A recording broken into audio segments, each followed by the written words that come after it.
अनन्तवर्णादिदंसणसहावम् भोक्ष्यामि नियमसारम् केवली श्रुत केवली भणिदम् नमकर अनंत उत्कृष्ट दर्शन ज्ञानमय जिन पीर को कहो नियम सार सो केवली श्रुत केवली पर कथित को श्री नियम सार जी नामक परम आध्यात्मिक ग्रंथ स्वाध्याय हेतु विराजमान है। आज से 2000 वर्ष पहले इस महान पवित्र ग्रंथ की रचना आचार्य श्री कुंज देव द्वारा इसी पवित्र भूमि पर की गई और इसके टीकाकार पद्म कमलधारी देव मुनराज हैं। ग्रंथ का नाम श्री नियम सार जी है।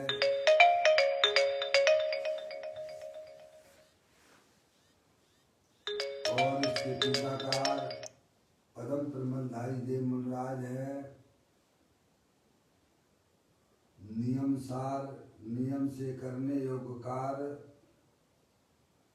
अपनी आत्मा में सम्यक दर्शन, सम्यक ज्ञान, सम्यक चारित्र रूपी निर्मल पर्याय, पवित्र पर्याय, मोक्ष मार्ग रूपी पर्याय को प्रकट करना, क्योंकि वह पर्याय स्वयं ही सुख स्वरूप है और अनंत सुख का कारण भी है।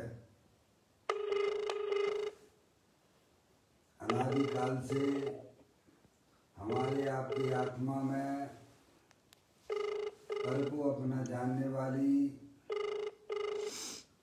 पर को अपना मानने वाली, पर के साथ संबंध रखने वाली ऐसी मोह राग देश रूपी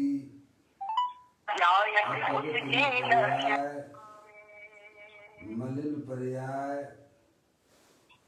प्रकट है, जो स्वयं दुख स्वरूप है और अनंत दुख का कारण भी है। ऐसी मोह राग देश रूपी मलिन पर्याय का अपनी आत्मा में से उसका अभाव करना और सम्यक दर्शन ज्ञान चारित्र रूपी निर्मल पर्याय, पवित्र पर्याय, मोक्ष मार्ग रूपी पर्याय को प्रकट करना, ऐसे कार्य की प्राप्ति जिनवाणी माता के माध्यम से अपनी आत्मा के स्वरूप को पहचानना, अपनी जो आत्म वस्तु है वह परद्रव, प्रभाव और पर्याय से विभिन्न एकमात्र अखंड ज्ञान ज्योति स्वरूप है। ऐसे गायक प्रभु परमात्मा का माँ जनवाणी माता के द्वारा परिचय करके तत्पश्चात शरीर, रागादि ये सब कर्म कृत वस्तुएं हैं, इनका हमारे आत्मा के साथ में किसी भी प्रकार का कोई संबंध नहीं है। इस प्रकार सम्यक विज्ञान पूर्वक शरीर रागादि और पर्याय का लक्ष्य छोड़ के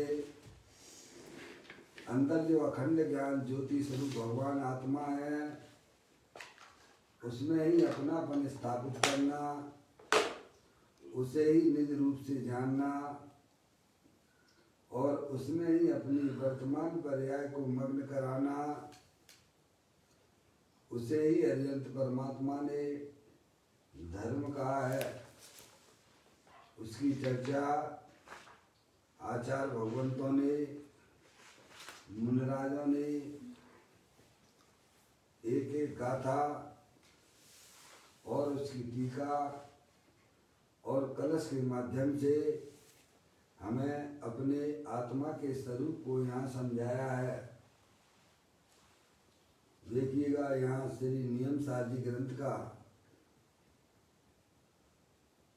6वां अध्याय चल रहा है, जिसका नाम है निश्चय प्रत्याख्यान, जिसकी 102 नंबर की गाथा यहाँ अपन स्वाध्याय हेतु चला रहे हैं।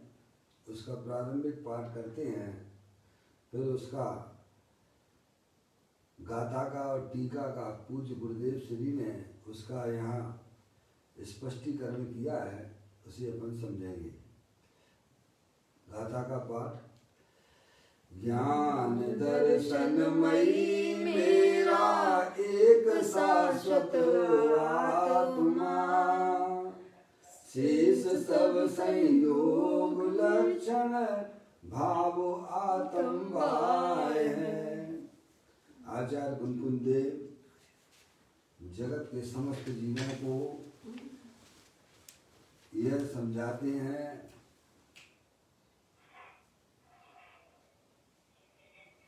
कि मेरा ये आत्मा दर्शन ज्ञानमयी अनंत शक्तियों के भंडार वाला शाश्वत शरीर रागादिक से भिन्न है। शेष सब संयोग लक्षण भाव आत्मा बाह्य है। और जो आत्मा में संसार अवस्था में जो संयोग के लक्ष्य से उत्पन्न होने वाले जो रागादिक परिणाम हैं, वे सब हमारे आत्मा से बाह्य हैं। बाह्य मतलब भिन्न है, समझ में आया? शरीर तो आत्मा से भिन्न है ही, लेकिन शरीर आदि जो संयोगी पदार्थ हैं उनके लक्ष्य से जो आत्मा में जो रागादिक परिणतियाँ होती हैं वे भी हमारे आत्मा से भिन्न हैं। ये मूल में आचार्य कुंकुम देव ने यह गाथा में हमें समझाया है। अब देखिएगा, आप निकालिएगा, नियम सार प्रवचन चल रहा है पूज्य गुरुदेव सिंह के माध्यम से। तीसरा भाग है इसका। पहले परम प्रबंधाई देव मुल्लाज ने जो बात यहाँ लिखी है उसको उसका स्पष्टीकरण पूज्य गुरुदेव जी करेंगे, अपन पढ़ते हैं। निकालिए, पेज नंबर इसका है 820 नंबर का पेज है, अंतिम पैराग्राफ है। अब बताते हैं, कल यह बात अपन ने समझी थी कि जैसे सिद्ध भगवान अशरीरी सिद्ध भगवान है, वैसा ही मेरा आत्मा है। मेरा आत्मा शरीर से तो भिन्न है ही, और शरीर के हेतुभूत द्रव कर्म भाव कर्म से भी भिन्न है। समझ गए? जैसे सिद्ध परमात्मा अशरीरी है, वैसा ही वर्तमान में हमारा आत्मा भी उन जैसा ही शरीर से भिन्न है। और संयोग में जो द्रव कर्म भाव कर्म है क्या, उनसे भी मेरा भगवान आत्मा भिन्न है। ये कल बात अपन ने समझी थी। अब उसके थोड़े आगे आएंगे अपन। तो अब कहते हैं एक रूप भाव शाश्वत कारण परमात्मा ही ज्ञानी को उपाधि है। अब ऐसा कहते हैं सम्यक दृष्टि जीव है, उसने अपने आत्मा के स्वरूप को समझा है। तो कहते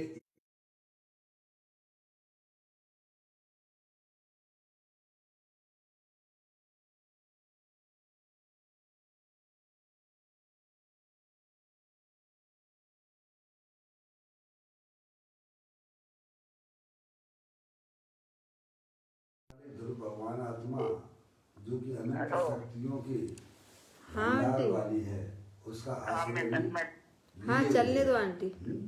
तो कहते हैं ऐसा एक रूप शाश्वत कर्म कारण परमात्मा ही ज्ञानी को उपाधि है। उपाधि का मतलब ये है कि आश्रय करने योग्य है। ठीक है।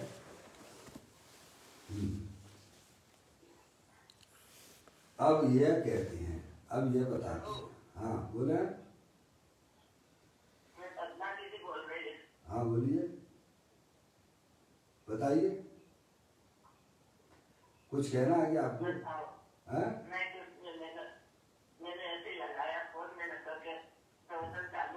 नहीं नहीं, आप सुनिए, बिल्कुल बहुत अच्छी बात है ना। मैंने लगाया था ना, लगा था उनको। ठीक है ना, कोई बात नहीं, आप चालू रखिए और डेली आप स्वाध्याय में रहिए, बहुत अच्छी बात है ना। तो आपको फोन लग ही जाता है ना, उस समय आप थोड़ा उठा लिया करें। चलिए अब अपन चालू करते हैं, मूल बात पर आते हैं। ज्ञानी जीव, सम्यक दृष्टि जीव, ये प्रक्रिया जो है चौथे गुण स्थान से प्रारंभ हो जाती है। जब ये आत्मा पर्याय में जागृत हो जाता है, आत्म कल्याण की भावना जिसके अंदर में उत्पन्न होती है, तब वह माँ जन्माणी माता के द्वारा अपने आत्मा को समझकर कि मेरा ये भगवान आत्मा सिद्ध भगवान जैसा ही पर्याय में शुद्ध है, समझे? तो कहते हैं कि अब एक रूप शाश्वत कारण परमात्मा ही ज्ञानी को उपाधि है। नहीं, उपाधि का मतलब ये है वही आश्रय करने योग्य है। अब ऐसा कहते हैं, तथा वही कारण परमात्मा समस्त क्रिया कांड के आडंबर के विविध विकल्प रूप कोलाहल से रहित सह शुद्ध ज्ञान चेतना को अतीन्द्रिय पने भोगता हुआ शाश्वत रहकर मेरे लिए उपादेय रूप से रहता है। एक मूल लाइन जो है परम प्रमलदायी देव मुरदास ने टीका में लिखी, जब आत्मा की पर्याय में अपने आत्मा के प्रति सावधानी हो जाती है, तब वह आत्मा वही कारण परमात्मा समस्त क्रिया कांड के आडंबर के विविध विकल्प रूप कोलाहल से रहित, समझ गए आप? जो अपनी आत्मा में जो शुभ अशुभ अधिक भाव जो विकल्प रूप से कोलाहल में कोलाहल कहा गया है, ठीक है, करके लक्ष्य से उत्पन्न होने वाले जो भी हमारी आत्मा में भाव उत्पन्न होते हैं, वे सब कैसे हैं? कोलाहल से हैं। कोलाहल बताया है, समझ में यार, उनसे रहित, क्या समझ में आप? तो कहते हैं वही कारण परमात्मा, समझ गए? वही कारण परमात्मा समस्त क्रिया कांड के आडंबर के विविध विकल्प रूप कोलाहल से रहित, है नहीं, सहज शुद्ध ज्ञान चेतना को अतीन्द्रिय पने भोगता हुआ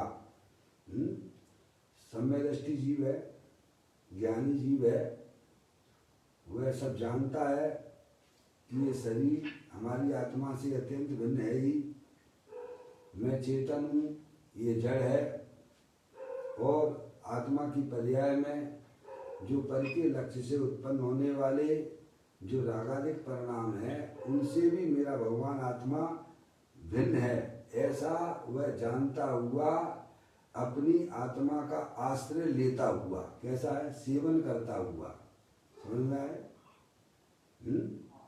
ज्ञानी जीव है ना, सम्यक दृष्टि जीव है ना, वो जानता है कि भोग करने योग्य अगर कोई पदार्थ है तो वह मेरी चैतन्य वस्तु है, सहज ज्ञान आनंदमयी है, समझ आप।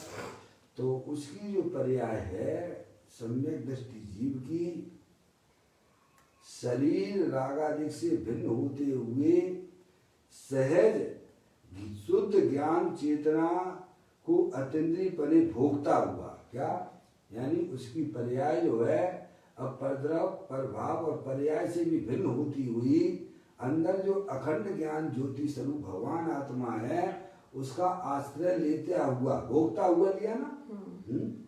समझ गए। अज्ञानी जीवों को उस आत्मा का ज्ञान नहीं है, तो ज्ञान के अभाव में उसको श्रद्धान कहाँ से होगा, समझ में आया। तो ज्ञानी जीव की पर्याय इस प्रकार से काम करती है, समझ में आया। कैसे कि समस्त वही कारण परमात्मा समस्त क्रिया कांड के आडंबर के विविध विकल्प रूप कोलाहल से रहे, समझ गए आप। सहज शुद्ध ज्ञान चेतना को अतीन्द्रिय पने भोगता हुआ, जब तक पर्याय अपना त्रिकालिक ध्रुव भगवान आत्मा का आश्रय नहीं लेती है तब तक कोई भी जीव जो है इस जन्म मरण की चैन को काट नहीं सकता है, समझ गए आप। इस जन्म मरण के सिलसिले को दूर करना है, उससे छुट्टी प्राप्त करनी है, तो उसे सबसे पहले अपनी आत्मा को समझना चाहिए, क्योंकि आत्मा को जाने बिना, आत्मा का आश्रय लिए बिना किसी भी जीव की पर्याय में अतीन्द्रिय आनंद की सुख की प्राप्ति नहीं हो सकती है, समझ गए आप। और उसकी अभाव में वह जीव निरंतर दुख रूप परिणमन करेगा, समझ गए आप। तो यहाँ ये कहते हैं कि ज्ञानी जीव है अपने चैतन्य स्वरूपी भगवान आत्मा जो द्रव्य कर्म भाव कर्म नौ कर्म से रहित है, ऐसे शुद्धात्मा का आश्रय लेता हुआ परिणमन करता है, समझ गए आप। कहते हैं सहज शुद्ध ज्ञान चेतना को अतीन्द्रिय पने भोगता हुआ है, भोगता हुआ लिया ना, शाश्वत रहकर मेरे लिए उपादेय रूप से रहता है। अब पर्याय जो है अपने आप को चैतन्य स्वरूप रूप से अनुभव करती है, समझ गए आप। ऐसी दशा हो जाती है पर्याय की, ज्ञानी जीव की पर्याय की। अब देखिएगा इसी की, अब ये बात तो मूल अपन ने वहां से पढ़ी पदम प्रमल धाई देव मुनराज टीकाकार के द्वारा।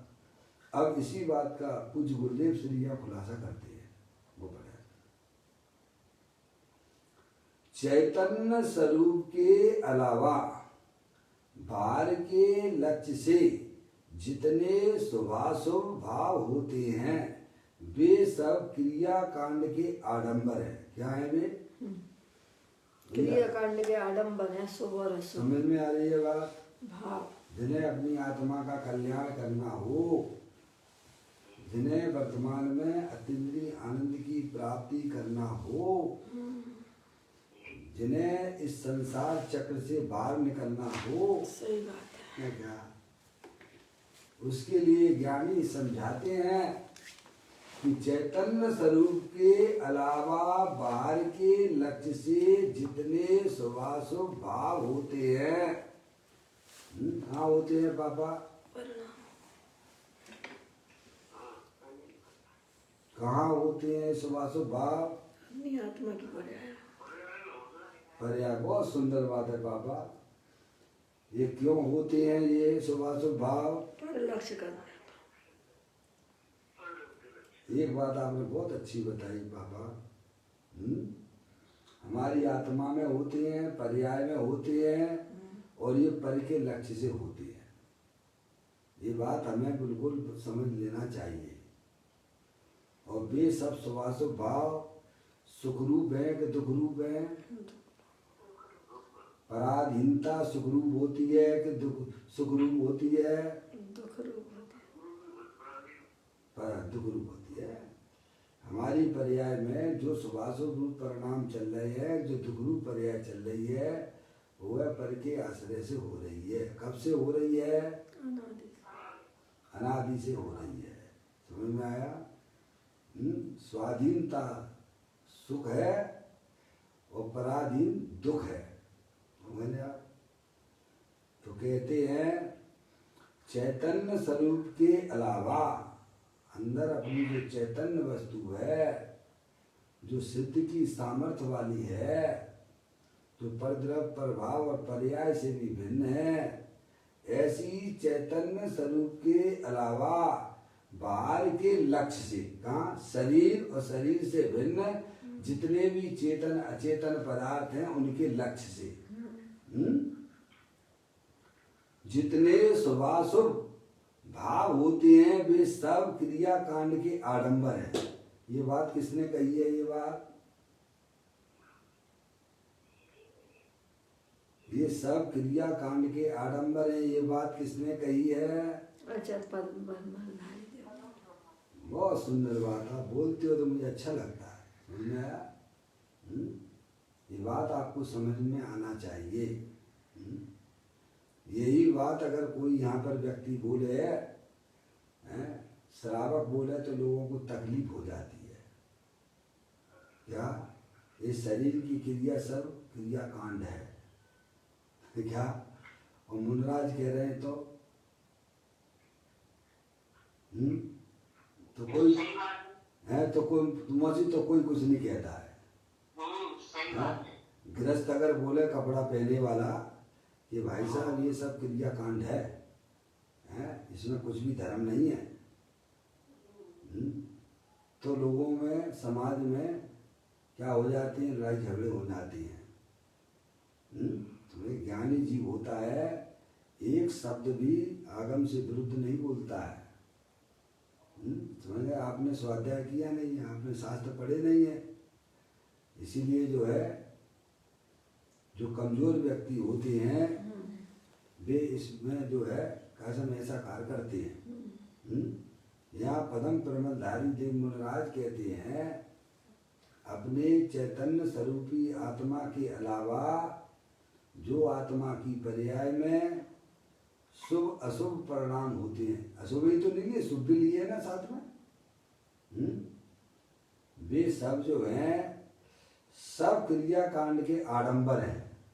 क्या समझ में आ गया? बाहर के लक्ष्य से तो अनेक प्रकार के विकल्प का कोलाहल होता है। समझ रहे आप? चैतन्य में कोई कोलाहल है ही नहीं, शांत। कोलाहल का मतलब है कोलाहल पर्याय में जो होने वाले संकर विकल्प जो चल रहे हैं सब कोलाहल की कोटि में जाते हैं, लेकिन उनसे रहित मेरा भगवान आत्मा वर्तमान में शांत रूप से विद्यमान है। एक तरफ पर्याय में पर के लक्ष्य से कोलाहल होता है और दूसरी तरफ अपना चैतन्य भगवान आत्मा सुख शांति का भंडार पड़ा हुआ है। यह बात ज्ञानियों को समझ में आती है। इसीलिए ज्ञानी उस कोलाहल का लक्ष्य छोड़ के अंदर जो शांत स्वरूपी भगवान आत्मा है उसका आश्रय लेता है। क्या? यही एक ज्ञान की कला है। संसार से निकलने का यही एकमात्र उपाय है। समझे आप? कोलाहल से दूर स्वानुभव परम सुधा रस घटके हैं। पढ़ते हैं ना? जंगल में मुनुराज हो मंगल स्वरूप नित ध्यावे, बैठ समीप संत चरणों में पशु भी बैर बुलावे। कोलाहल से दूर स्वानुभव परम शांत रस घटके। ये है पर्याय में होने वाला जो सब पर के लक्ष्य से होने वाला जो भाव है वो वो सब कोलाहल है। हम्म। समझ में आया? अंदर जो शांत स्वरूपी भगवान आत्मा जो कि सुख शांति का भंडार पड़ा हुआ है, ज्ञानी जीव सम्यक वेद ज्ञान के द्वारा शरीर रागादेग का लक्ष्य छोड़ के अंदर जो शांत स्वरूप भगवान आत्मा तीनों काल विद्वान है उसका रसास्वादन करते हैं, उसका भोग करते हैं। ऐसी वस्तु हमारे पास में भी है। समझ में आया भैया? ये काम क्यों नहीं दिखता है हमें? एकांत एकांत मंदिर में भगवान क्यों दिखते हैं? अंदर के भगवान को भी तो पहचानो ना। अपना भगवान आत्मा सुख शांति से भरा हुआ है भाई। बाहर के लक्ष्य से तो अनेक प्रकार के विकल्प का कोलाहल होता है, चैतन्य में कोई कोलाहल है ही नहीं है। कल एक उदाहरण दिया था आपको, जैसे आप समुद्र को देखते हो, जब बाहर से समुद्र को देखते हो तो वह समुद्र तरंगित होता हुआ दिखाई देता है। मौसी सही बात है, सही बात है। बाहर से अगर अपन समुद्र को देखते हैं तो तरंगित होता हुआ दिखाई देता है, लेकिन अंदर से देखोगे तो कैसा दिखाई देगा वह समुद्र? एकदम स्थिर शांत। ऐसे ही ज्ञानी जीव अज्ञानी जीव बाहर से उसको आत्मा को देखते हैं तो पर्याय में कोलाहल दिखाई देता है, संकल्प विकल्पों का तांता लगा हुआ है। उसी समय वह कोलाहल से दूर हटता हुआ अपने चैतन्य स्वरूपी भगवान आत्मा को देखे तो अपना भगवान आत्मा शांत स्वरूप मिलेगा, सुख शांत स्वरूप मिलेगा। भाई ज्ञानी जिनवाणी यही हमको समझाना चाहती है।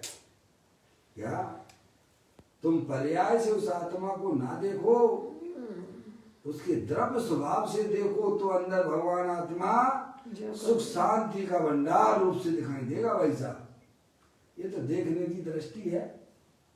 अनादिकाल से हमने अपने आत्मा को देखा तो कहाँ से देखा?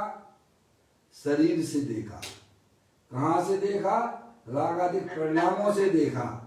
यानी कहते ये आत्मा का स्वरूप नहीं है, एक साइड में रख दो। से क्या ये शरीर और रागादिक परिणतियों को एक साइड में रख दीजिएगा।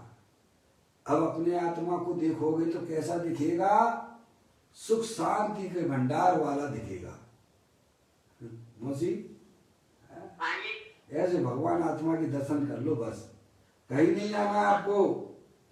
बहुत घूम लिया, बहुत पत्थरों से सिर मार लिया, समझ में आया? अपना चैतन्य स्वरूपी भगवान आत्मा देह देवन में विराजमान है। घट घट अंतर जिन बसे घट घट अंतर जैन, मति मदरा के पान से मत वाला समझे नहीं। ये तो हमारे आपके पास में अरिहंत परमात्मा का समागम है, संयोग है। तो ये बातें आपको समझ में आ रही हैं। ये सारी दुनिया एकांत बैरमुखी होकर परमन कर रही है। दुख में दुख में दुख में दुख में दुख में दुख में दुख पर का लक्ष्य कर करके कर करके कर करके कर करके कर करके अपनी आत्मा में कचरा इकट्ठा कर रही है। समझ रहे आप? इसमें आत्मा का कुछ भी नहीं जाता है। घर बैठे आनंद लेते हैं समय दृष्टि जीव। हम भी वह काम प्रारंभ कर सकते हैं। सच्ची ज्ञान कीजिएगा। कहते हैं बाहर के लक्ष्य से तो अनेक प्रकार के विकल्पों का कोलाहल होता है, चैतन्य में कोई कोलाहल नहीं है। क्या समझ आया? जितना हमारी आत्मा बहिर्मुख रहेगी उतना वैसा दुख रूप प्रगमन करेगी। और वही आत्मा अगर समझदार हो जाए तो पर का लक्ष्य छोड़ के अपने चैतन्य स्वरूपी भगवान आत्मा के आश्रय पूर्वक आनंद में परिणमन करती है। बताइए आप, जो चीज आप बाहर ढूंढ रहे थे वो कहाँ मिली आपको? पापा जो चीज हम बाहर ढूंढ रहे थे, क्या ढूंढ रहे थे कि रुपया पैसा इकट्ठा कर लेंगे तो भाई साहब हमारा आत्मा सुखरूप परिणमन कर जाएगा। क्यों भाई? पंच इंद्री के विषयों को भोगते भोगते हमारा आत्मा सुखी हो जाएगा। स्पर्श इंद्री के भोग बोलो तो सुखी हो जाएंगे, रसना इंद्री के विविध प्रकार के व्यंजनों का सेवन करेंगे तो सुखी हो जाएंगे। हो गए क्या? हैं? ये तो सब हमारे सामने की बातें हैं ना। अभी मनुष्य पर्याय है। तो ज्ञानी हमें बारंबार समझाते कि पर का लक्ष्य करोगे तो पर्याय में शुभाशुभ भावों का परिणमन होगा। वह सब तेरे लिए कोलाहल है, अशांति है उसमें शांति नहीं है। क्या? पर के लक्ष्य से तो अशांति होती है, कोलाहल होता है पर्याय में, और अपने गायक परमात्मा का लक्ष्य करने से शांति की धाराएं प्रारंभ हो जाती हैं। उसे ज्ञानी मोक्ष मार्ग कहते हैं। मोक्ष के दरवाजे तो अपनी आत्मा का लक्ष्य करने पर तो होता है। चाहे कितना भी बाद में क्रिया कांड कर लो, लेकिन आत्मा का लक्ष्य नहीं है तो उसमें शांति नहीं है।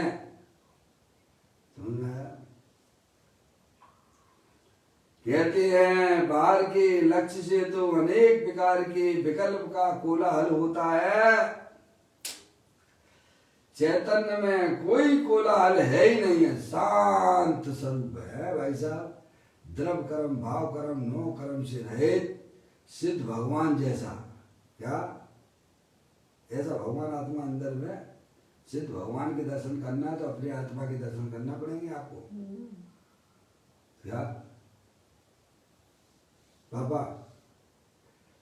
सिद्ध भगवान के दर्शन किए कभी? मैं ये कह रहा हूँ सिद्ध भगवान के दर्शन किए आपने कभी के नहीं? हैं? क्या पापा क्या बोल रहे? मंदिर में रखिए सिद्ध भगवान, देखिए आपने कहीं? हैं? हमारे यहाँ तो जो है सारनाथ नगर में सिद्ध भगवान ही नहीं है। क्या? क्या कहा? सिद्ध भगवान की कोई मूर्ति नहीं है। क्या? समझ में आया? अरे मंदिर में कोई भगवान नहीं ना, यंत्र परमात्मा है ना, सिद्ध भगवान है। समझ में आया? उनके दर्शन से अपने सिद्ध भगवान के दर्शन नहीं होते हैं। अंदर में जाओगे, वेद ज्ञान की ज्योति जलाओ और अपने आत्मा के दर्शन कर ले तो सिद्ध भगवान के दर्शन हो गए। ये क्या? अरिहंत परमात्मा के दर्शन हो गए। यही तो योगेंद्र महाराज ने कहा है ना। इस जीव ने परमात्मा प्रकाश जी में मम्मी क्या कहा? योगेंद्र महाराज ने दो बातें कि इस जीव ने अनादि काल में अनंत काल में ना तो अरिहंत भगवान के दर्शन करे और ना अपनी आत्मा के दर्शन करे। दो काम नहीं करे। कौन से? अनंत भगवान के दर्शन नहीं किए। किसी को ऐसा लगे कि कैसी बातें करती है, हम तो साक्षात मंदिर में खड़े भगवान के दर्शन कर रहे हैं। तो पापा कह ही रहे ना कि सिद्ध भगवान के दर्शन करेंगे पापा ने। तो वही तो कह रहे हैं ना। अब अगर सिद्ध भगवान, अरे माँ नहीं है सिद्ध भगवान। सिद्ध भगवान के दर्शन करना है तो सच्चा ज्ञान करो पहले जिनवाणी माता के द्वारा कि मेरा भगवान आत्मा द्रव कर्म भाव कर्म नो कर्म से रहे, अनंत शक्ति की सामर्थ्य वाला है। ऐसा सच्चा ज्ञान करके पर का लक्ष्य और पर्याय का लक्ष्य तजना पड़ेगा और अंदर जो अखंड ज्ञान ज्योति स्वरूप है उसका आश्रय लेना पड़ेगा, तब होते भगवान के दर्शन। बोलते भी है ना मम स्वरूप है सिद्ध समा। बोलते समय पर जीवन में लाना है, वही हमारे लिए कार्यकारी है मसीह। ठीक है, वो तो भाषा वर्णना है, बोलने से क्या होता है? नहीं, ये कह रहे कि बोलते हैं सिद्ध भगवान का स्वरूप के दर्शन करे नहीं है तो अपनी आत्मा के दर्शन नहीं हुए तो सिद्ध भगवान के कहाँ से होंगे? कहाँ से होंगे? जो क्या कहते हैं, बाहर के लक्ष्य से तो अनेक प्रकार के विकल्प का कोलाहल होता है, चैतन्य में कोई कोलाहल ही नहीं है। कोलाहल यानी पर्याय में जो कोलाहल है, अशांति अशांति अशांति अशांति। जहाँ पर्याय में शुभ अशुभ परिणाम चल रहे हैं वे सब अशांति है, उसमें कोई आत्मा की शांति नहीं है। और उसी के पीछे चले जाओ, अपना शांत स्वरूप भगवान आत्मा विराजमान है। बाबा आपकी अंगूठी खो गई थी, हैं? आप बहुत ढूंढ रहे थे घर में, मिली क्या? कहाँ मिली? गिरी कहाँ थी? गोदाम में गिरी। ढूंढ कहाँ रहे थे? घर में। मिल गई क्या? सबको परेशान भी किया, आप भी खुद परेशान हुए, मिली नहीं। क्यों? गिरी थी गोदाम में और ढूंढ रहे थे घर पर, हैं? ऐसे ही हम सुख कहाँ ढूंढ रहे हैं? बाहर में। सही सही। भवन में जीवर घूम चुका, कड़ कड़ को जीवर भर देखा, मृग सम मृग तृष्णा के पीछे, मुझको न मिली सुख की रेखा। क्या? अरे जहाँ पर चीज गिरी है वहाँ ढूंढोगे तो ऐसा मिलने की एक बार उम्मीद दिखती है, लेकिन जहाँ है ही नहीं है वहाँ जो हमारा प्रयास पुरुषार्थ किया जा रहा है वह सब निरर्थक है। समझ में आए? अगर हमें सुख शांति चाहिए तो बाहर का लक्ष्य तजना पड़ेगा, बाहर का आश्रय लेना छोड़ना पड़ेगा और अपने चैतन्य स्वरूपी भगवान आत्मा जो सुख शांति का भंडार है भाई साहब, उसका आश्रय लोगे तो पर्याय में तत्काल सुख शांति की धारा बहती है। समझ में आया भैया? बाहर के लक्ष्य से तो अनेक प्रकार के विकल्प का कोलाहल होता है, चैतन्य में कोई कोलाहल है ही नहीं। वह तो उपशम रस का कंद शांत शांत शांत शांत शांत स्वरूप ही है अपना भगवान आत्मा। भाई साहब, सुख शांति चाहिए तो अपनी आत्मा के पास जाइए। पापा पतंग उड़ाई है आपने? अच्छा, बहुत बढ़िया बात। किधर उड़ाते हो? जिधर हवा चलती है उधर उड़ाते हो या उसके विपरीत दिशा में उड़ाते हो? और विपरीत दिशा में उड़ाओ तो पुरुषार्थ देखा जाएगा। परेशान भी होगे, समय की बर्बादी भी होगी और पतंग तो उड़ने वाली तुम्हारी है नहीं है। समझ में आया? और जिधर हवा चल रही है, पप्पू भैया बहुत उड़ाई है ना पतंग। पप्पू भैया है लाइन पर? पप्पू भैया है? पप्पू भाई आवाज नहीं आ रही पप्पू भाई आपकी। कोई बात नहीं, लाइन पर तो है आप। तो जिधर हवा चलती है उस साइड में अगर जो है उधर अगर जो है पतंग उड़ाई जाती है तो गगनचुंबी हो जाती है। थोड़ा सा ही पुरुषार्थ करते हो और पतंग गगनचुंबी हो जाती है। ऐसे ही अगर हमें सुख शांति प्राप्त करना हो तो भाई साहब जहाँ सुख शांति भरी हुई है भाई साहब, उधर अगर अपना पुरुषार्थ करोगे तो पर्याय में सुख शांति की धारा प्रारंभ हो जाती है। और विपरीत दिशा में पुरुषार्थ करोगे तो भाई साहब सुख शांति तो मिलने वाली है नहीं है, उल्टे दुख की पर्याय उत्पन्न होती है। यह ज्ञानी जीव समझाना चाहते हैं। बाहर के लक्ष्य से तो अनेक प्रकार के विकल्प का कोलाहल होता है, चैतन्य में कोई कोलाहल है ही नहीं है। क्या? बिल्कुल शांत रूप से अपना भगवान आत्मा तीनों काल विराजमान है। समझने आप? शांत स्वरूप है। वह तो उपशम रस का कंद शांत शांत शांत है, उसमें बाहर का कोई आडंबर ही नहीं है। क्या समझे नहीं आप? मेरा आत्मा तो उस सब कोलाहल से रहित सहज शुद्ध ज्ञान चेतना को अतिंद्रिय परे भोगता हुआ शाश्वत रूप से मेरे लिए उपादेय बने रहता है। ऐसा परम प्रमदायी देव मुनराज क्या करते हैं? मुनराज क्यों भैया, मुनराज जंगल में क्या करते हैं? मुनराज है जंगल में रहते हैं तो क्या करते होंगे? कभी विचार किया अपन ने? हमारे महानायक तीर्थंकर आदि हुआ करते हैं भाई साहब, क्यों मुनि दीक्षा लेते हैं? क्यों लेते हैं? क्या उनके पास में भारी वैभव की कोई कमी थी क्या? कोई चीज अच्छी लगी होगी तभी तो वो जंगल में जाते होंगे ना। क्यों? ये बात तो हमें तर्क से, युक्ति से, न्याय से भी समझ में आती होगी ना।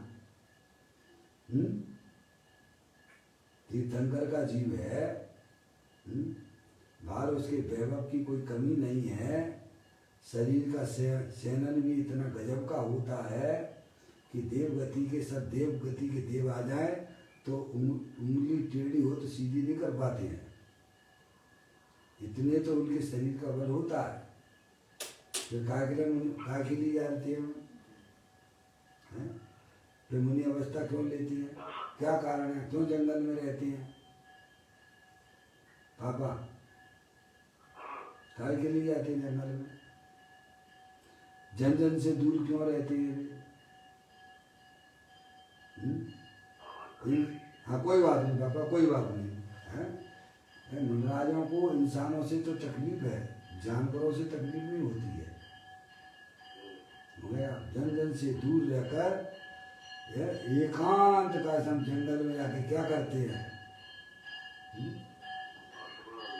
चैतन्य गुफा में मुनि बर बसते, अनंत गुणों में केली करते, एक ही बाबू न भाई मन में मधुबन में, मधुबन में आज मची रे होली मधुबन में। अनंत गुणों में केली करते, काय में केली करते हैं? किसके साथ खेलती है मुनराज जंगल में?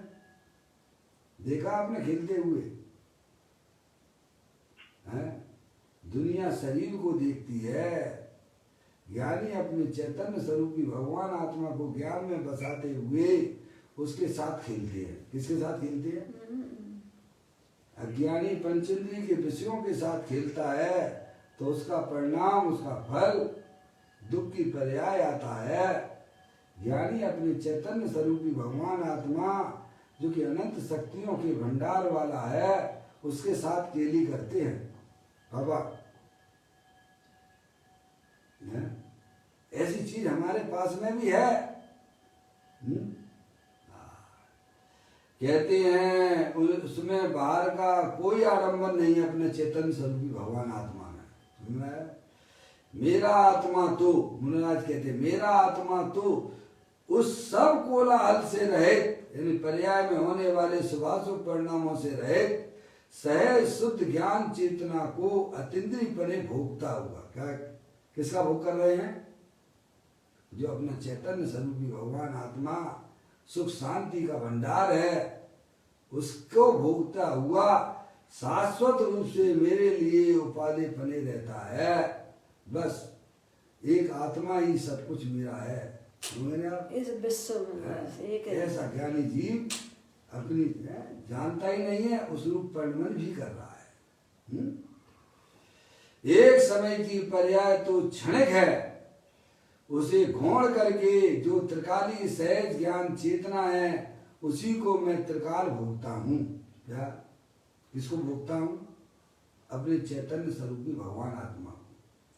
तो कहाँ कहाँ से उन्होंने दृष्टि हटाई है?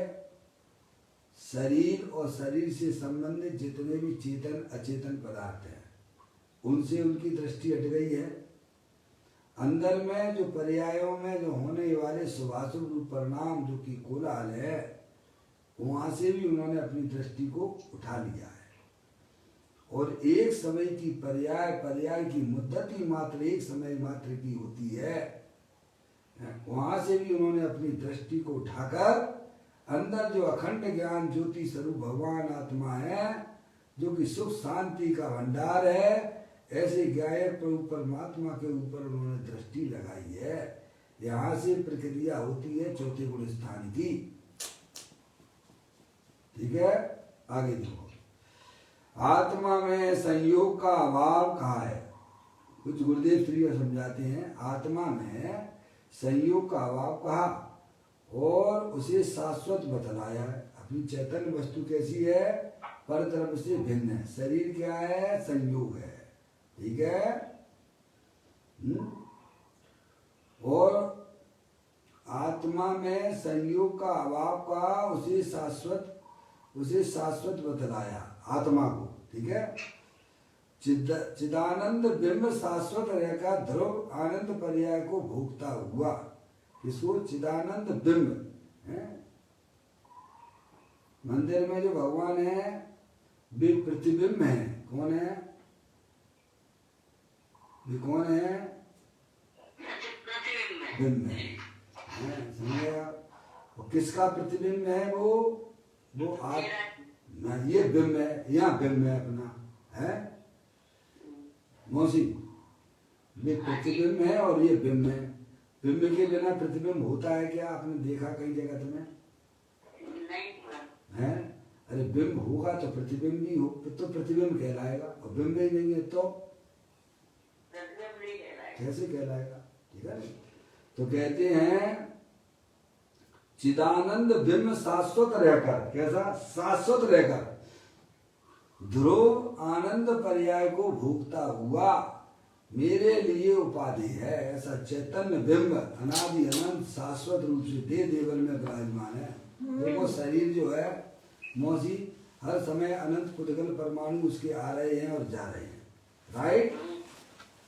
हर समय ये शरीर के अनंत पुद्गल परमाणु आते हैं और जाते हैं, जो कि हमारे आत्मा से अत्यंत भिन्न है। ऐसे ही हमारे आत्मा की पर्याय में जो भी शुभाशुभ रूप परिणाम होते हैं वे भी क्षण भंगुर तत्व हैं। वे भी आने जाने वाले हैं। लेकिन अगर कोई शाश्वत टिकाऊ वस्तु है तो अंदर चेतनेश्वर भगवान आत्मा जो ना कहीं आता है और ना जाता है। क्या भाई साहब?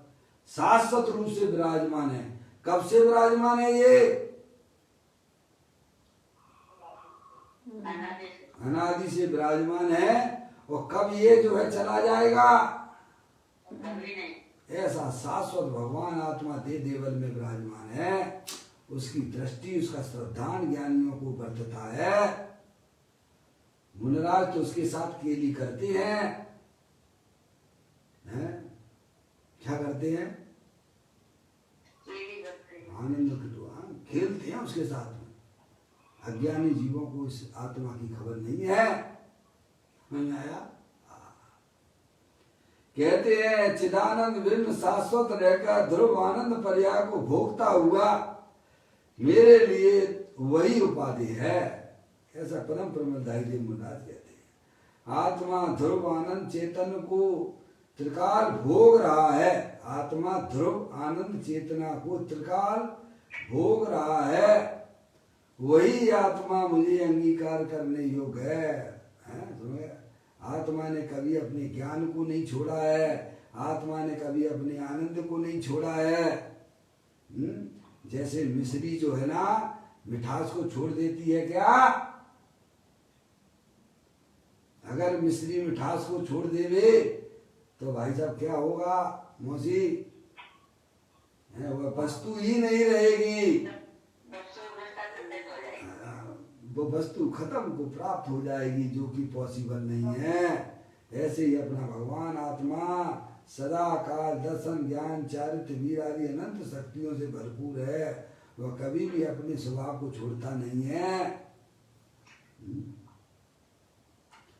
कहते हैं आत्मा ध्रुव आनंद चेतना को त्रिकाल भोग रहा है, वही आत्मा मुझे अंगीकार करने योग्य है, आश्रय करने योग्य है। सम्यक दर्शन के लिए भी एक आत्मा ही भगवान ने उपाधि कहा है। किसने कहा है? किसने कहा है? अब भगवान की बात भी नहीं सुनोगे तो भाई साहब किसकी मानोगे आप? हैं? बड़े लोगों की बात आप नहीं समझोगे, नहीं मानोगे तो क्या होगा? दर दर की ठोकरें खाओगे। जिन्होंने बड़ों की बात नहीं मानी बच्चे जो है गलत कदम उठा लेते हैं। आज के बच्चे बच्चियां बाद में क्या रिजल्ट आता है मौसी? मैंने तो देखा है, जिंदगी बर्बाद कर बैठती हैं भाई। भावुकता में कैसे में एक दूसरे से प्रेम कर लेते हैं, माता पिता को छोड़ के कैसे में उससे क्या होता है? मूर्ख है एक नंबर के। समझ में आया? यहाँ भी यही कहते हैं, तुम अरिहंत परमात्मा के यहाँ तुमने आके जन्म लिया है, पवित्र पानी में तुम्हारी आत्मा उत्पन्न हुई है, तो गंदा क्यों करते हो भाई? और उज्ज्वल बनाइए। कम से कम इस चले हुए पानी की लाज तो रखो। गंदी चीजें खा के क्यों अपनी आत्मा को गंदा करते हो भाई? मनुष्य पर्याय में आए हो, जैन कुल मिला है, अरिहंत परमात्मा का समागम तुम्हें प्राप्त हुआ है, तो उसे अपनी आत्मा को और अधिक उज्ज्वल बनाइए। पर का लक्ष्य तजो। अंदर जो परम पवित्र भगवान आत्मा है उसका लक्ष्य करने से पर्याय में पवित्रता प्रकट होती है भाई। कहते हैं सम्यक दर्शन के लिए भी ऐसा ही आत्मा ही भगवान ने उपाधि कहा है। उपाधि यानी आश्रय करने योग्य है। अरिहंत परमात्मा ने ये बात कही है। क्या कही है? कि आपका भगवान आत्मा तीनों काल परम पवित्र है, द्रव कर्म भाव कर्म नौ कर्म से रहित है, शुद्धात्म स्वरूप रूप से विद्यमान है। समझ गए आप? उसका आश्रय लीजिए आप। जिस जीव ने ये काम प्रारंभ कर दिया, समझ लो उसका संसार खत्म हो गया। क्या समझे? शंकर जी की यात्रा भाव से बंधन करते हैं तो नरक और पशुगति नहीं होती है मौसी। देखा, अपनी आत्मा की वंदना करोगे तो चारों गतियों से छुट्टी मिल जाएगी आपको। हैं? ये बात हमें क्यों समझ में नहीं आती है? कहते हैं भगवान ने कहा है सम्यक दर्शन के लिए, सम्यक दर्शन के लिए भी ऐसा आत्मा ही भगवान ने उपाधि कहा है। और अज्ञानी को अपने ऐसे आत्मा का परिचय नहीं है। क्या नहीं है? अपने आत्मा का परिचय नहीं है। बता। अब वह परिचय करे, जहाँ परिचय कराया जाता वहां जुड़ता नहीं है। अनादिकाल से परिचय है ही नहीं इसे अपनी आत्मा का। जहाँ परिचय कराया जा रहा है वहां वो जुड़ता नहीं है।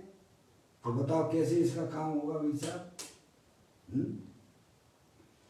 अज्ञानी को अपने आत्मा का परिचय नहीं है, परंतु उसका भान होते ही ज्ञानी कहता है क्या?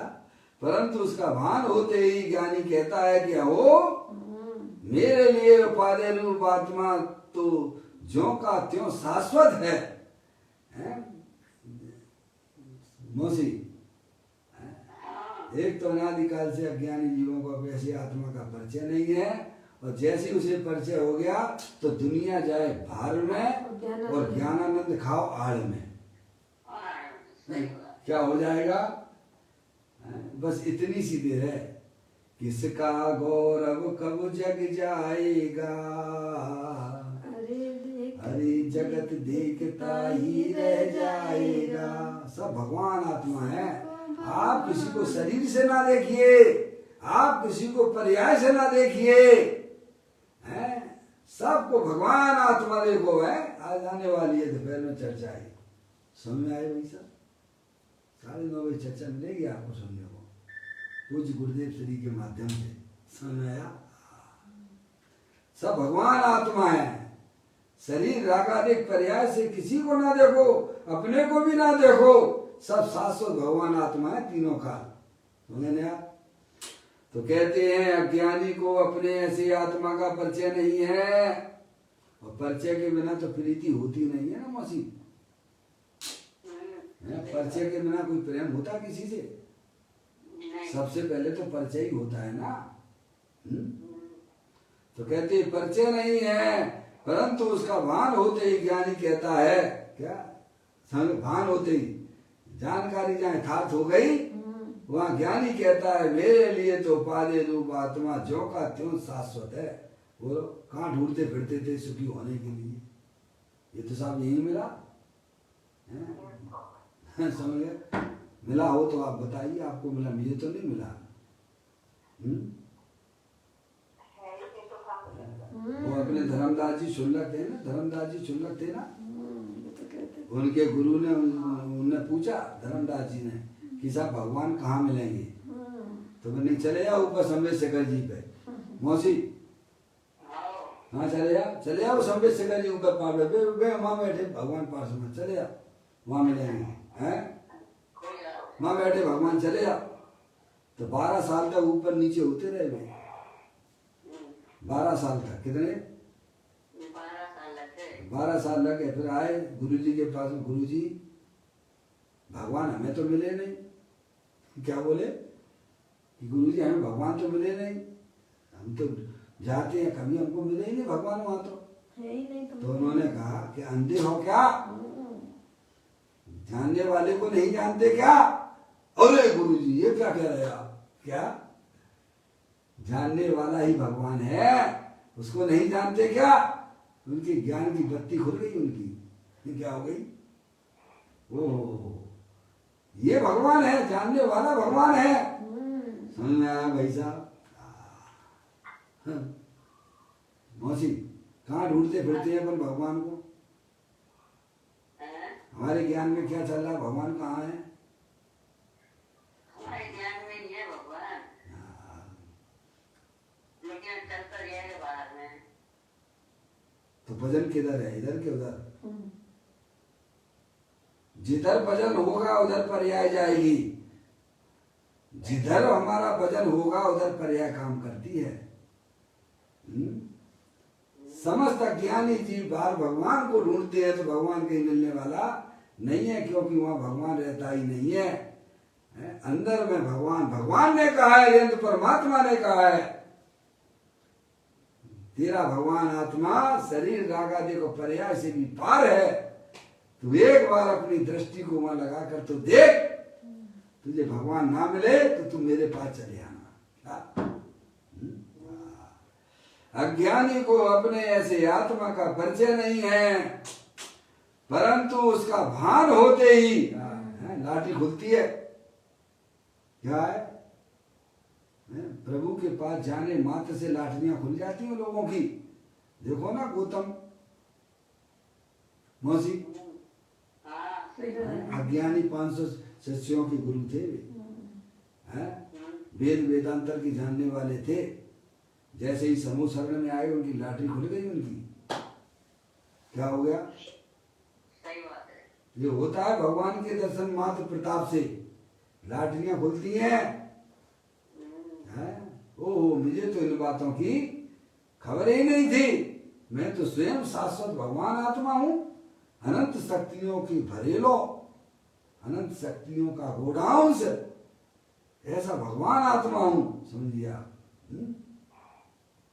उसका भान होते ही ज्ञानी कहता है कि ओ मेरे लिए उपाधि रूप, उपाधि यानी आश्रय करने योग्य आत्मा तो ज्यों का त्यों शाश्वत है। तो है ज्ञान दर्शन लक्षण वाला मेरा आत्मा ऐसा है, अन्य सभी सुभाषुभ कर्म से होने वाले भाव मेरे स्वरूप से बाहर हैं, ऐसा ज्ञानी का निश्चय है, निर्णय है। मौसी ज्ञानी का क्या निर्णय है कि भाई साहब ये शरीर और रागादेक सब क्षणभंगुर तत्व हैं। अंदर जो शाश्वत प्रभु परमात्मा है, जो ज्ञान दर्शन आदि अनंत गुणों के भंडार वाला है, वो मैं हूं और वही वास्तव में आश्रय करने योग्य है। ऐसा उसका ज्ञानी की पर्याय में निर्णय होता है, ज्ञानी का निश्चय है। अब आगे देखें, मैं शाश्वत ज्ञान दर्शन लक्षण में एक आत्मा हूं, जो त्रिकाली सहज ज्ञान चेतना को भोगने वाला कारण परमात्मा हूं, वही मुझे उपाधि है। उपाधि यानी आश्रय करने योग्य है। पापा थोड़ा सावधान होने की बात है। बिल्कुल आ रही है, आवाज आ रही है आपको? मेरा आत्मा त्रिकाल शाश्वत है। समझ गए आप? मेरा आत्मा त्रिकाल शाश्वत है और अपनी सहज ज्ञान चेतना को भोगता हुआ है, और अपनी सहज ज्ञान चेतना को भोगता हुआ त्रिकाल विराजमान है। समझ गए आप? ऐसी ज्ञानी की पर्याय अपने त्रिकाली ध्रुव भगवान आत्मा का आश्रय लेकर प्रणमन करती है। समझ गए आप? वे मुझसे बाहर हैं। देखिए आप, फिर कहते विराजमान है ऐसे आत्म स्वभाव के अतिरिक्त। अब देखिए आप, अन्य सभी संयोग लक्षण वाले भाव हैं। ये आचार्य कुंदकुंद देव की बात, उन्होंने अपनी गाथा में ये बात लिखी है। ऐसे आत्म स्वभाव के अतिरिक्त अन्य सभी संयोग लक्षण वाले भाव हैं, वे मुझसे बाह्य हैं। समझ गए आप? ये अपनी आत्मा में संसार अवस्था में जो भी रागादिक परिणाम दिखाई देते हैं, समझ गए आप, वे सब हमारी आत्मा से भिन्न है। अतिरिक्त का मतलब क्या है मौसी? भिन्न है। समझ गए आप? दुनिया कहती है कि आत्मा शरीर से भिन्न है। जैन दर्शन कहता है कि आत्मा रागादिक परिणामों से भिन्न है। दोनों में अंतर है कि नहीं है? सूक्ष्मता दिखाई देती है कि नहीं देती है? देती है। सारी दुनिया कहती है कि शरीर से आत्मा भिन्न है। जैन दर्शन कहता है कि आत्मा रागादिक परिणामों से भी भिन्न है। क्या समझ गए आप? वही मुझे उपाधि है। मेरा आत्मा त्रिकाल शाश्वत है और अपनी सहज ज्ञान चेतना को भोगता हुआ त्रिकाल विराजमान है। ऐसे आत्म स्वभाव के अतिरिक्त अन्य सभी संयोग लक्षण वाले भाव हैं, जो रागादिक परिणाम वे संयोग लक्षण वाले भाव हैं, वे मुझसे बाह्य हैं। पूर्व में जो शुभाशुभ भाव के कारण कर्म बंधे थे, उनके संयोग से जो बाह्य और अभ्यंतर परिग्रह हैं, वह सब मेरे स्वरूप से बाहर है। बाहर यानी भिन्न है। राग देश भाव अभ्यंतर परिग्रह है।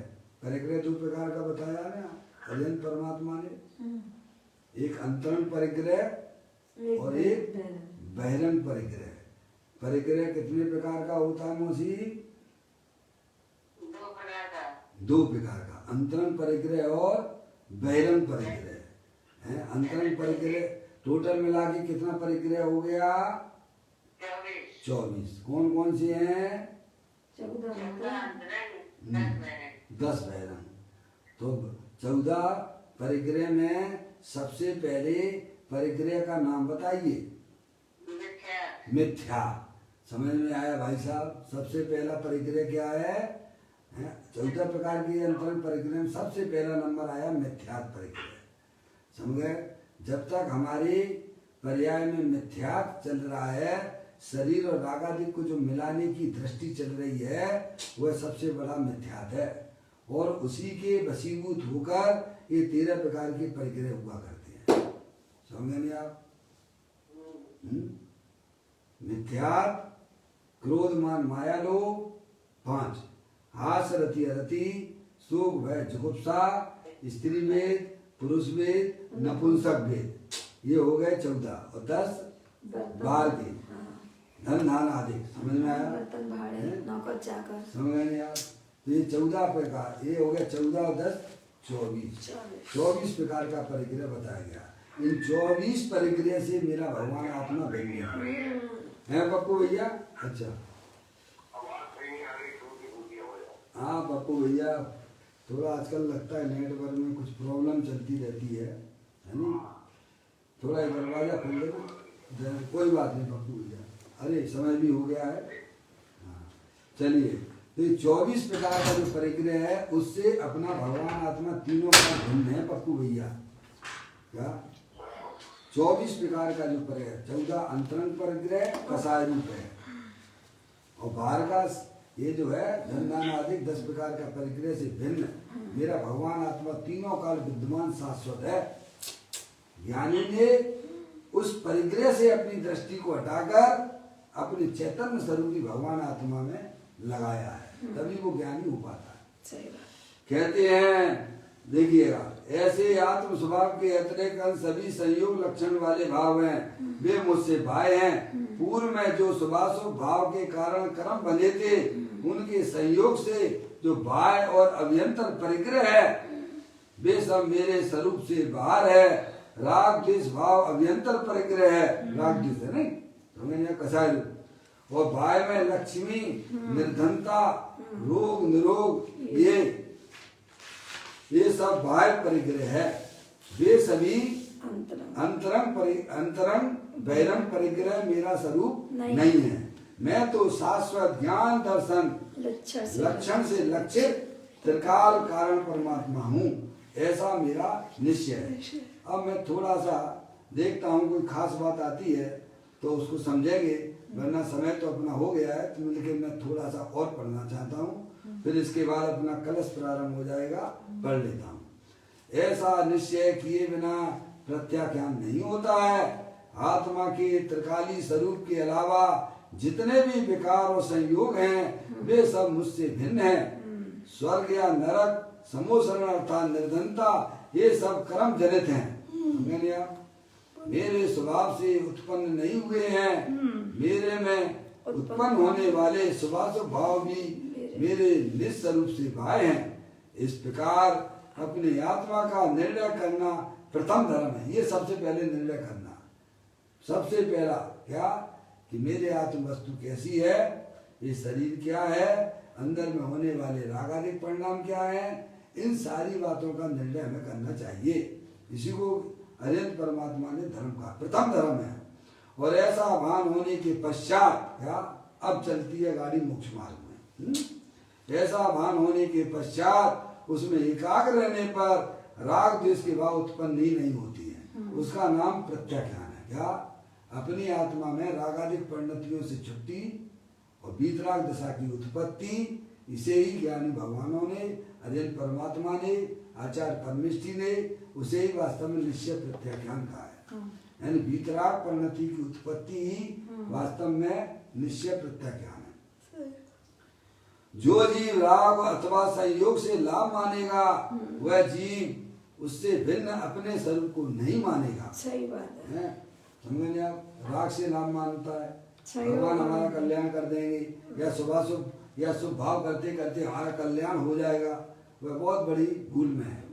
क्योंकि जिससे लाभ मानेगा उसको अपना मानेगा ही, अपना माने बिना उससे लाभ मान नहीं सकता। और जिसको अपने से भिन्न जानेगा उससे अपने को लाभ भी नहीं मानेगा। राग से भिन्न मानिए, राग से भिन्न अगर आपने अपने आप को माना है तो राग से आप लाभ मानोगे ही नहीं। समझेंगे आप?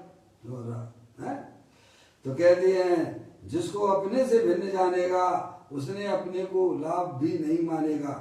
इसीलिए कहा कि मेरा आत्मा तो त्रिकाल सहज ज्ञान चेतनामय है, तथा रागादि भाव एवं संयोग मेरे स्वरूप से भाई हैं। ऐसा प्रथम निर्णय करना, एक सेकंड भी ऐसा निर्णय कर लेने वाले को दीर्घ संसार में नहीं रह सकता। क्या दीर्घ संसार में एक समय का तुम्हारा निर्णय कितना गजब का काम करने वाला है, समझिएगा मौसी। एक समय भी अगर आपने ऐसा निर्णय कर लिया तो समझ लीजिए लंबा जो संसार जो दिखाई देता है वह भाई साहब चुल्लू मात्र रह जाता है। इसीलिए ज्ञानियों ने निर्णय की बात की है। पहले प्रथम निर्णय करो कि मैं कौन हूँ, मेरा क्या स्वरूप है। ये हमारी आत्मा में जो रागादिक परिणतियां होती हैं, ये क्यों होती हैं? जब इन बातों का निर्णय ज्ञानी जीव के हो जाता है तो समझ लेना चाहिए उसके लिए मोक्ष के दरवाजे खुल जाते हैं। इस प्रकार यह अपनी चर्चा अपन ने पूरी की गाथा की। कल पदम प्रमलधारी देव मुनिराज 138वें नंबर का कलश यहाँ में समझाएंगे। निज निधि निज में बताई, ये अनंत अनंत उपकार है उसके लिए जिन वाणी माँ को वंदना सतबार है, वंदना सतबार है। 9 बार नमोकार मंत्र।